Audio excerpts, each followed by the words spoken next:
So here we are back again for part two of our two-part series. What became a two-part series. We head into just shouting out Sugar Hill School and Museum in New York City for the work they're doing, combining the Reggio Emilia approach with other approaches they are using. So anyway, enjoy this, and we get back into how to start the year, and we end pretty strong, I would say, by the end of this. Sugar Hill, I just got to meet the wonderful people at Sugar Hill and talk about Reggio. And I know, Rafa, you've been distilling your thinking around environment as you get ready to bring all of your staff up to speed on new thinking and new ideas about the environment as the third teacher. And I had a chance to do some of that think tanking with Sugar Hill. And it was really interesting to just, talk about how and their perspective of how important the social emotional community building time is at the Yeah. beginning of the year and how that is basically the curriculum for the first several months. And we talked about documenting all of the things that happened during that time. And just a lot of other things about the environment and thinking about how to set the environment up for autonomy, more autonomy, and relooking at it from a place of where do you find yourself gravitating in your environment and where do you find yourself avoiding, and maybe thinking about the why behind some of that. So again, just environment as the third teacher. And at this point in the year, everybody is really mindful right now of like, what are they changing? What are they keeping? Yeah, you said autonomy. I was thinking about how I've been starting to try to simplify for the team who's still relatively new to this approach about how to set up their classrooms. And I'm doing a whole session on the physical environment first, and then I'll be talking about routines and procedures. And it's interesting. A lot of this stuff is not unique to Reggio. This is just strong teaching. Absolutely. So when people think of Reggio as a free for all, clearly isn't, especially as we're talking about it. So I've been thinking about three things. Like one, the environment needs to provoke interest and wonder somehow, right? And two, Check. right, check, right? So the second thing, which I'm going to really emphasize in this session, is the environment needs to promote order and a sense of organization. And then the third thing, which I'm going to also more emphasize, is it needs to allow for autonomy for the adults and the children, and for opportunities for the autonomy of children to grow. So, for example, I say it that way because we might not put all the materials we want out at the very beginning, but there should be a planning ahead of, well, this is where things could start to live once I start introducing them, right? So not forgetting about that. So those are the three big buckets I'm going to review and teach to an Well, extent with the team. and I love, Rafa, the second bullet that you talked about. It brings up that idea of containers Hmm. that you like to discuss. Do you want to talk a little bit more about that? Yeah, like containing and inviting from emotionally responsive practice, Leslie Koplow's work and from Bank Street College. Yeah, And Leslie. Shout out to Leslie. woo-hoo! Yes. Yeah, containing structures in short are structures that provide safety, right? Predictability. So, for example, there's physical containing structures, which is like a carpet where it's clear where we sit, or a containing structure we can't touch, but that we know is very important to teach, like how do we enter the classroom, or how do we work with disagreement, for example. And so prioritizing containing safety just makes a lot of sense, because then we can start within, not necessarily wait, but it just can happen at the same time. We can have inviting structures within those containing structures, and inviting structures meaning ways to invite children to express themselves. So within the containing structure of how to sit on the carpet, where we sit on the carpet, and you can vary Mm, how much and depending on development too, right? You have to know yes. about that. But all that said, within, if once children are comfortable with that, they know where they sit on the carpet. Let's say if you really want them to have if they benefit from let's say, I don't want to say a assigned seat, but a consistent seating arrangement. Maybe there's Uh-huh. flexibility, right? With, is it a chair or a bench or whatever? Then it's easier to invite the conversations that we want to cultivate with our children. It's easier to Well, I mean, invite. I just like the way you think about, you're thinking about things in that way. I think for some people, they could really relate to kind of separating the fact that we do need structured Yeah. routines, Yeah. right? Yeah. And that, but we also don't want to move so into these demands of creating structure that we Mm. limit the flexibility that Yeah. children need to feel confident and trusted and have that autonomy. So it's that balance, that delicate balance when you're setting up your environment, your room, your routines, your community, um, thinking through some of those things. It's also a time where, and I don't know that this is Reggio or just best practices for collaborative partnerships, not only with the children, but with your other teaching partner, Mm. to really discuss your classroom culture. Mm. Like, what defines our classroom culture, and what are some of the tenets, and Mm. even finding out from the kids if they're able to, if they're later threes, fours, and fives, if they're able to kind of help make some of those decisions about what makes, and some people call that the classroom rules. Mm. I kind of like to think of it as, what is our classroom culture? Mm. It's a little bit more Reggio to me. Yeah, because culture in a sense is like the unsaid rules over time, right? Yes. Uh, which can change, right, based on the people in the room. So I think that makes a lot of sense how you connect it to the a bigger idea, deeper idea of culture. I like that. Yeah, and I think it came from me thinking too about Bronfenbrenner, who, I'm a big fan of his ecological systems theory, Yeah. and working with, again, a shout out to the museum school, Sugar Hill. Uh, they have such a historical background and culture, and so we spent some time yesterday. How does that impact your teaching environment? How does that impact Mm. the things that you connect to with the children, and all of those different circles that they're moving about in? And is history important, and is it a Mm. part of coming into your culture? So I think that comes from the Reggio approach, where their culture, we can't be a Reggio school, we can be Reggio inspired or influenced, right? Yeah. But we can't be Reggio because it's so much about the place Yeah. and the culture.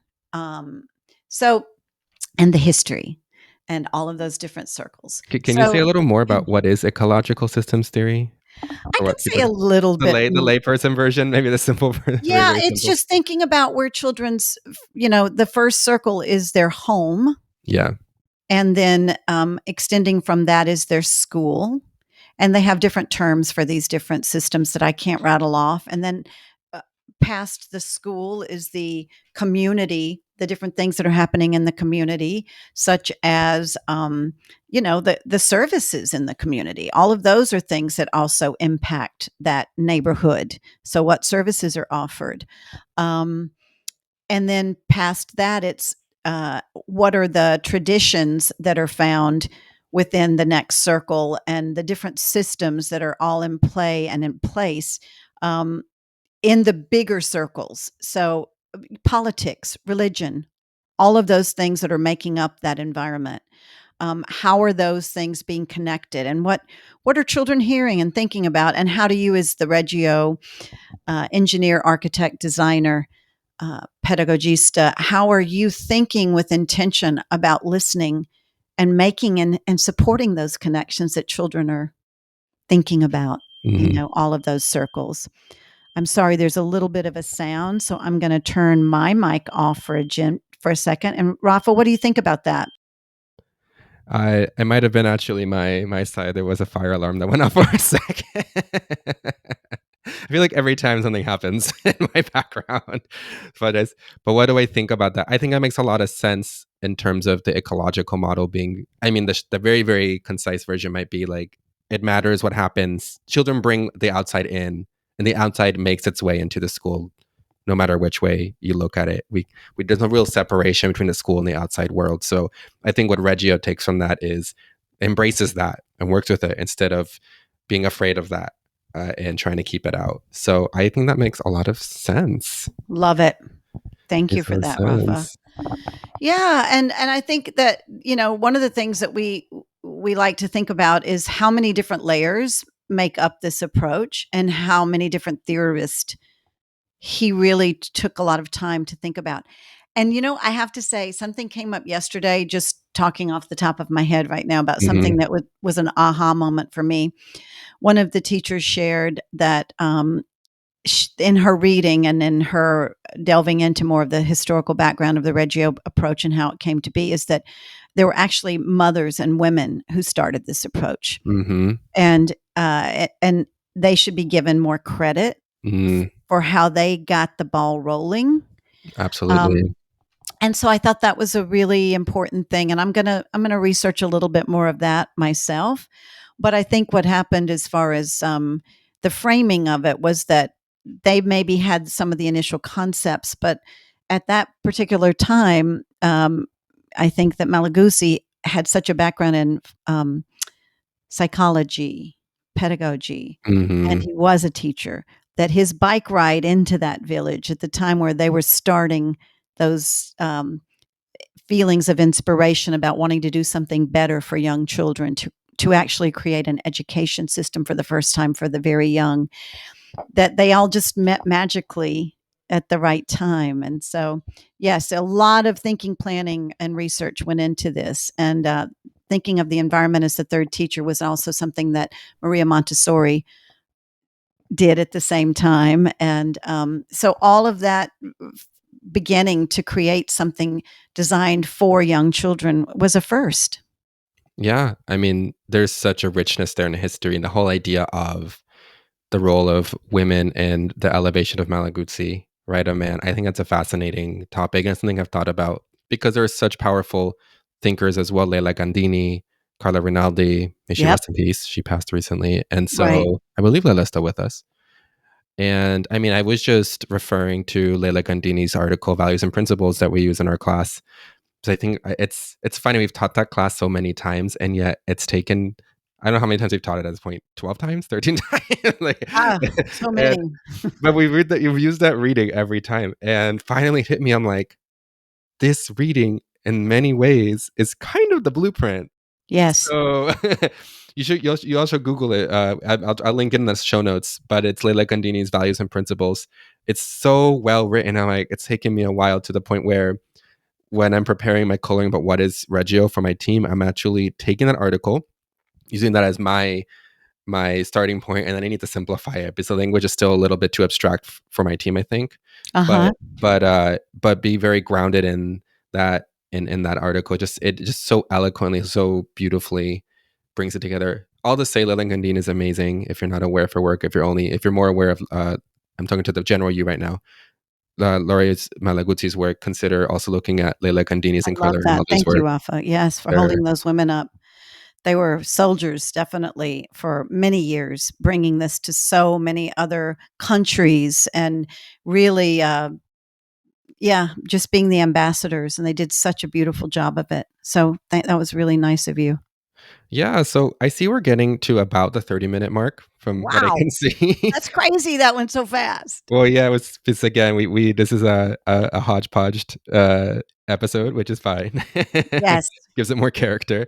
So Hopefully. maybe we land with some, I guess, takeaways from our conversations that, yeah, so are you ready, or I can sit for a second and think? I don't mind just some practical things that I think teachers really like to hear when thinking about the environment, connected to the Reggio thinking, is if you haven't ordered your new furniture or if you're getting new furniture, always think about having it on wheels that will lock so Mhm. that you have more opportunity to make quick and easy adjustments when a project calls for it. That's one thing. I think when setting up your art, think about it being close to a sink in the classroom so Mhm. that children, we know that building that autonomy and letting children have the responsibility to go get water, clean up after themselves is very important. So, just those practical things, really take a minute and step back and think about the light. Are there ways you can adjust the light? Are there ways you could use a projector? Do you have blackout curtains you could use to create a scene, project a scene on the wall Mm. for ambiance and change of light?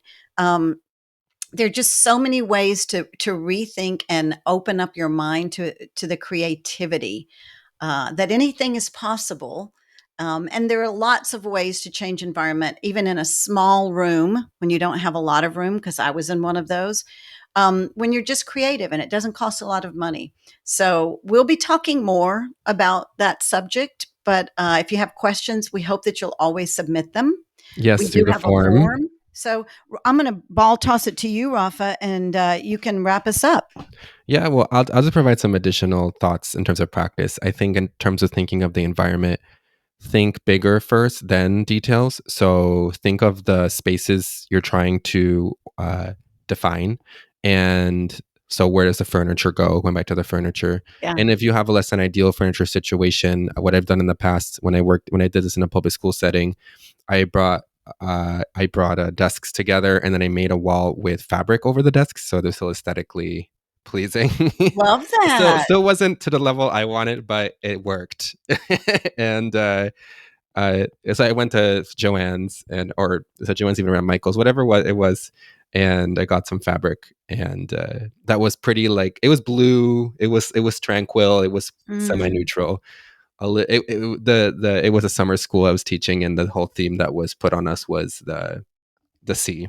So anyway, think of the big things first, and then consider what materials do you want out in the beginning of the year, and then what materials do you maybe not want out but you want to introduce, right? So in that way, how we organize our classroom is our planning. So if someone comes and looks at your classroom, that is considered part of your planning, in my opinion. So those are two quick things I would say. Also, what about blocks?